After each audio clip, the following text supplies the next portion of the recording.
সাতজনকৈ ছাত্ৰৰ মৃত্যু হ'ল। সঁচাকৈ অতি দুখলগা ঘটনা। বাকী যিকেইজন ইনজিউৰ্ড হৈছিলে গোটেইকেইজন এতিয়া সুস্থ হৈ আছে বা বিপদমুক্ত। মই এটাই অনুৰোধ কৰিম যে আমাৰ গাৰ্জেনসকলে যিসকলৰ ল'ৰা ছোৱালী গুৱাহাটীত থাকে অকণমান গাৰ্জেনসকলে কনষ্টেণ্টলি টাচত থাকিলে ভাল, যাতে আমাৰ ল'ৰা ছোৱালীয়েনো কি কৰিছে কি কৰা নাই অলপ যাতে খা খবৰ ৰাখে। মই কলেজৰ এডমিনিষ্ট্ৰেশ্যনকো ক'ম যে অকণমান যি হোষ্টেলত ছুপাৰিনটেণ্ডেণ্ট থাকে বা হোষ্টেলত ব্যৱস্থা থাকে অলপ যাতে আগতকৈ শক্তিশালী কৰে, চকু দিয়ে। এই ধৰণে 7জন ল'ৰাৰ মৃত্যু হ'ল, সঁচাকৈ দুখ লগা।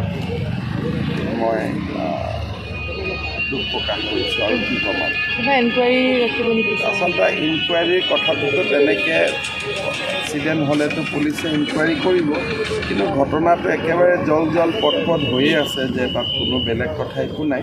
তথাপিতো আৰক্ষীয়ে যিখিনি কৰিব লাগে কৰিব। 7জনকৈ ছাত্ৰৰ মৃত্যু হ'ল, সঁচাকৈ অতি দুখলগা ঘটনা। বাকী যিকেইজন ইনজিউৰ্ড হৈছিলে গোটেইকেইজন এতিয়া সুস্থ হৈ আছে বা বিপদমুক্ত। মই এটাই অনুৰোধ কৰিম যে আমাৰ গাৰ্জেনসকলে যিসকলৰ ল'ৰা ছোৱালী গুৱাহাটীত থাকে অকণমান গাৰ্জেনসকলে কনষ্টেণ্টলি টাচত থাকিলে ভাল, যাতে আমাৰ ল'ৰা ছোৱালীয়েনো কি কৰিছে কি কৰা নাই অলপ যাতে খা খবৰ ৰাখে। মই কলেজৰ এডমিনিষ্ট্ৰেশ্যনকো ক'ম যে অকণমান যি হোষ্টেলত ছুপাৰিনটেণ্ডেণ্ট থাকে বা হোষ্টেলত ব্যৱস্থা থাকে অলপ যাতে আগতকৈ শক্তিশালী কৰে, চকু দিয়ে। এই ধৰণে 7জন ল'ৰাৰ মৃত্যু হ'ল, সঁচাকৈ দুখ লগা।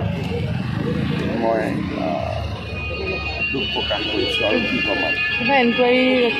আচলতে ইনকুৱাৰীৰ কথাটোতো তেনেকৈ এক্সিডেণ্ট হ'লেতো পুলিচে ইনকুৱাৰী কৰিব, কিন্তু ঘটনাটো একেবাৰে জল পট হৈয়ে আছে যে তাত কোনো বেলেগ কথা একো নাই। তথাপিতো আৰক্ষীয়ে যিখিনি কৰিব লাগে কৰিব। 7জনকৈ ছাত্ৰৰ মৃত্যু হ'ল, সঁচাকৈ অতি দুখলগা ঘটনা। বাকী যিকেইজন ইনজিউৰ্ড হৈছিলে গোটেইকেইজন এতিয়া সুস্থ হৈ আছে বা বিপদমুক্ত। মই এটাই অনুৰোধ কৰিম যে আমাৰ গাৰ্জেনসকলে যিসকলৰ ল'ৰা ছোৱালী গুৱাহাটীত থাকে অকণমান গাৰ্জেনসকলে কনষ্টেণ্টলি টাচত থাকিলে ভাল, যাতে আমাৰ ল'ৰা ছোৱালীয়েনো কি কৰিছে কি কৰা নাই অলপ যাতে খা খবৰ ৰাখে। মই কলেজৰ এডমিনিষ্ট্ৰেশ্যনকো ক'ম যে অকণমান যি হোষ্টেলত ছুপাৰিনটেণ্ডেণ্ট থাকে বা হোষ্টেলত ব্যৱস্থা থাকে অলপ যাতে আগতকৈ শক্তিশালী কৰে, চকু দিয়ে। এই ধৰণে 7জন ল'ৰাৰ মৃত্যু হ'ল, সঁচাকৈ দুখ লগা। মই দুখ প্ৰকাশ কৰিছোঁ আৰু কি ক'ম। আচলতে ইনকুৱাৰীৰ কথাটোতো তেনেকৈ এক্সিডেণ্ট হ'লেতো পুলিচে ইনকুৱাৰী কৰিব, কিন্তু ঘটনাটো একেবাৰে জল পট হৈয়ে আছে যে তাত কোনো বেলেগ কথা একো নাই। তথাপিতো আৰক্ষীয়ে যিখিনি কৰিব লাগে কৰিব।